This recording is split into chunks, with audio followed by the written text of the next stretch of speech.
Bonjour à tous, auditeurs de Radio Arc-en-Ciel, amis de YouTube et du groupe Jésus est mon guide.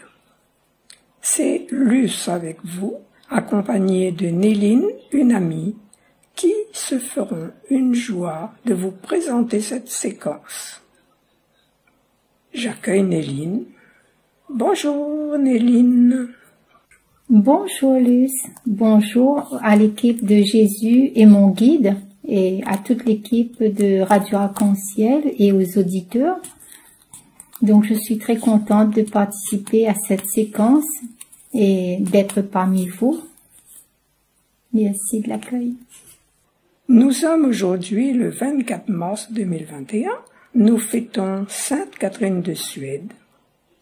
Nous souhaitons une bonne fête à toutes les Catherines et bien sûr à nos deux Catherines du groupe Jésus est mon guide. Nous souhaitons également un joyeux anniversaire à ceux et celles qui sont nés en ce jour. Dans cette séquence, nous allons entendre la lecture du prophète Daniel, chapitre 3, versets 14-20, 91-92. Lecture du livre du prophète Daniel, chapitre 3, versets 14 à 20, 91, 92, 95. En ces jours-là, le roi Nabuchodonosor parla ainsi. Est-il vrai, Sidrac, Misac et Abdenago, que vous refusez de servir mes dieux et d'adorer la statue d'or que j'ai fait ériger? Êtes-vous prêts maintenant à vous prosterner pour adorer la statue que j'ai faite quand vous entendrez le son du cor, de la flûte, de la cithare, de la harpe, de la lyre, de la cornemuse et de toutes les sortes d'instruments? Si vous n'adorez pas cette statue, vous serez immédiatement jetés dans la fournaise de feu ardent. Et quel est le Dieu qui vous délivrera de ma main? Sidrac, Misac et Abdenago dirent au roi Nabuchodonosor, « Ce n'est pas à nous de te répondre. Si notre Dieu que nous servons peut nous délivrer, il nous délivrera de la fournaise de feu ardent et de ta main, ô roi. Et même s'il ne le fait pas, sois-en bien sûr, ô roi, nous ne servirons pas tes dieux, nous n'adorerons pas la statue d'or que tu as érigée. » Alors, Nabuchodonosor fut rempli de fureur contre Sidrac, Misac et Abdenago, et son visage s'altéra. Il ordonna de chauffer la fournaise 7 fois plus qu'à l'ordinaire. Puis, il ordonna aux plus vigoureux de ses soldats de ligoter Sidrac, Misac et Abdenago et de les jeter dans la fournaise du feu ardent.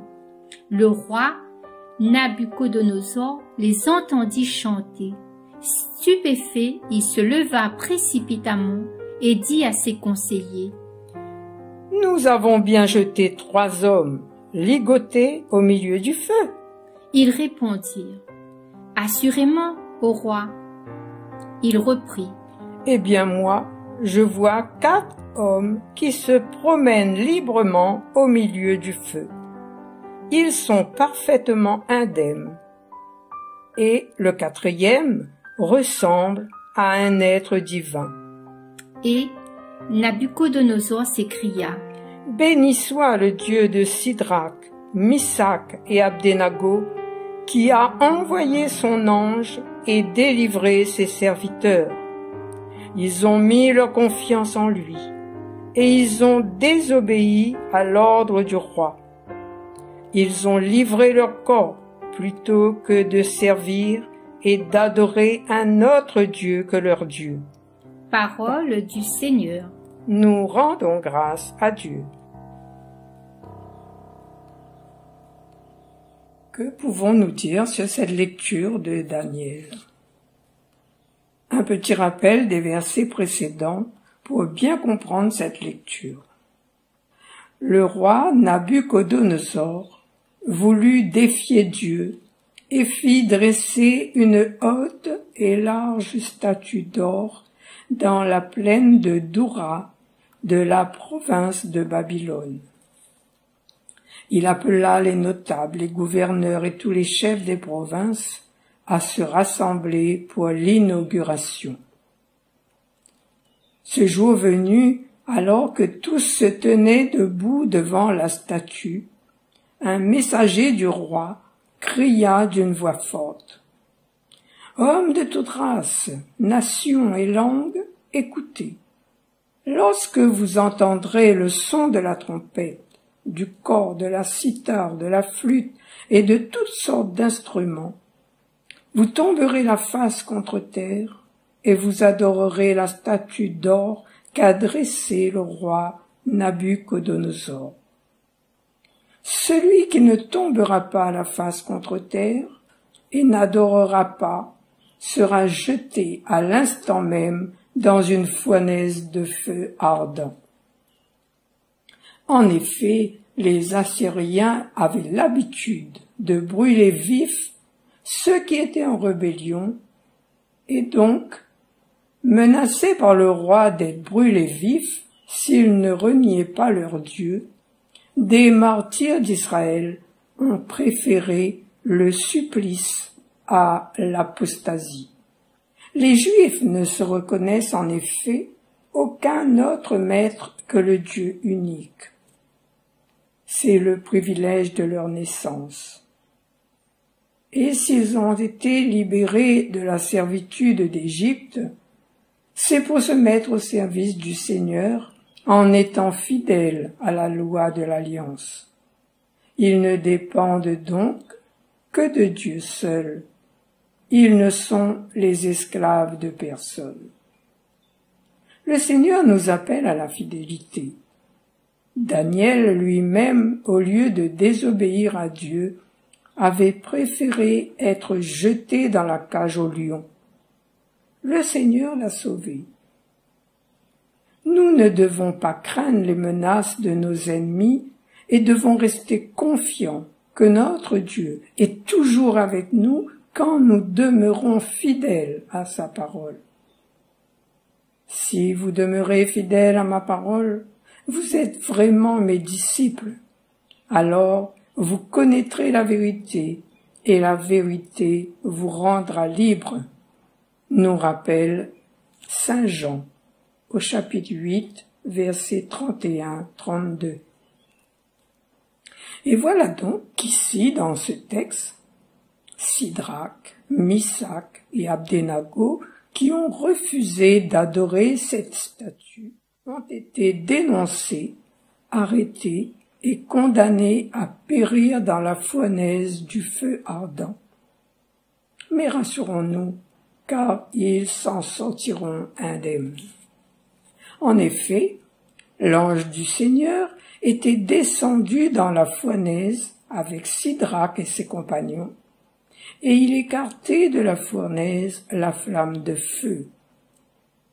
Il fit souffler comme un souffle frais dans la fournaise, si bien que le feu ne les touchait pas et ne leur causait ni gêne ni souffrance.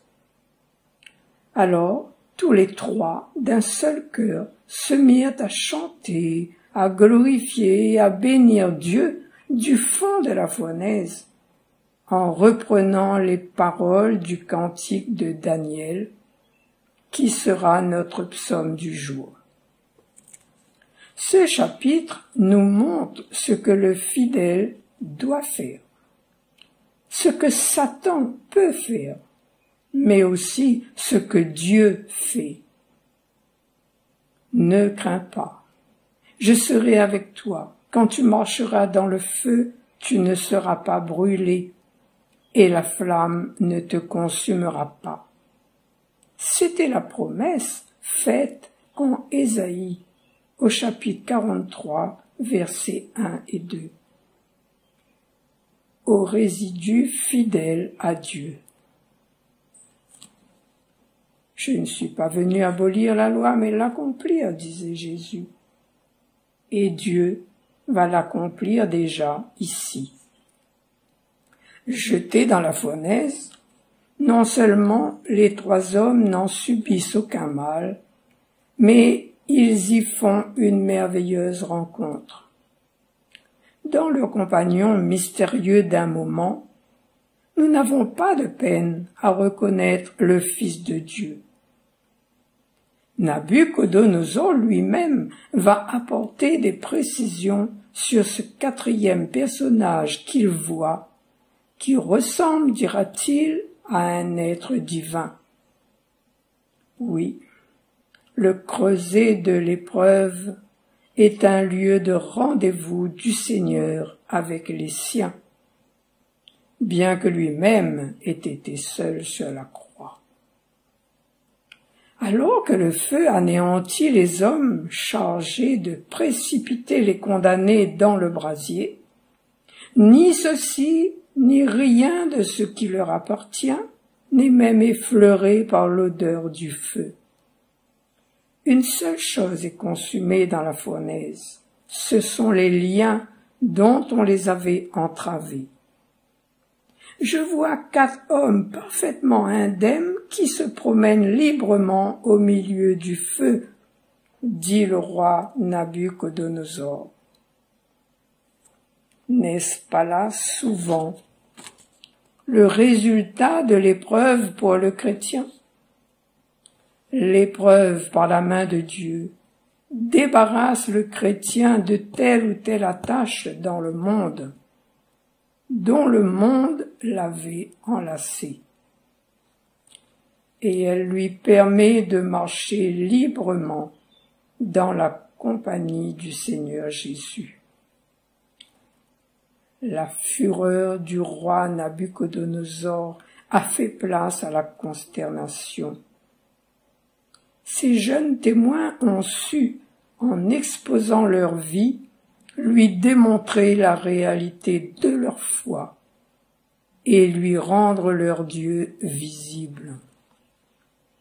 Nabuchodonosor finit lui-même par reconnaître le Dieu de ses serviteurs, se mit à le bénir et recommander à ses sujets d'en faire de même. Seigneur, merci de faire de nous tes enfants bien-aimés, jusqu'à nous délivrer de nos ennemis, jusqu'à nous soustraire à la violence, même si nous n'en sommes pas toujours dignes. Donne-nous le goût de te servir et de te faire connaître, et de toujours louer et glorifier ton nom. Et nous passons au psaume en chantant le cantique de Daniel. À toi louange et gloire éternellement. À toi louange et gloire éternellement. Béni sois-tu, Seigneur Dieu de nos pères. À toi louange et gloire éternellement.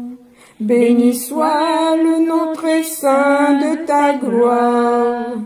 À toi louange et gloire éternellement. Béni sois-tu dans ton saint temple de gloire.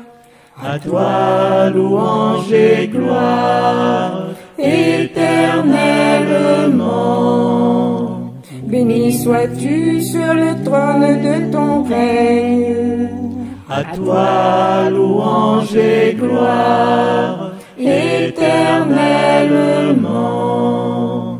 Béni sois-tu, toi qui sondes les abîmes. À toi louange et gloire éternellement. Toi qui sièges au-dessus des chérubins. À toi louange et gloire éternellement. Béni sois-tu au firmament dans le ciel. À toi louange et gloire éternellement. Nous continuerons de bénir le Seigneur avec le chant « Bénissez le Seigneur » de Luce Rose. Merci de votre écoute et à bientôt. Néline et moi, nous vous souhaitons une très bonne journée. Au revoir. Bénissez le Seigneur votre roi. Il est le roi d'amour. Bénissez le Seigneur votre Dieu. Il est le Dieu d'amour. Bénissons le Seigneur. Bénissez le Seigneur votre roi. Il est le roi d'amour. Bénissez le Seigneur votre Dieu. Il est le Dieu d'amour. Si soudain sur ta route te poursuit l'ennemi, mais en Dieu ta confiance, il sera ton appui. Et l'ardeur de l'enfant qui n'a pas tout perdu, son esprit nous habite et le mal est vaincu. Bénissez le Seigneur votre roi. Il est le roi d'amour. Bénissez le Seigneur votre Dieu. Il est le Dieu d'amour. Si souvent dans tes doutes tu ne sais où aller, cherche bien ton chemin, n'aie pas peur d'espérer. Et l'ardeur de l'enfant qui se met à marcher, son esprit nous habite et nous pousse à aimer. Bénissez le Seigneur votre roi. Il est le roi d'amour. Bénissez le Seigneur votre Dieu. Il est le Dieu d'amour.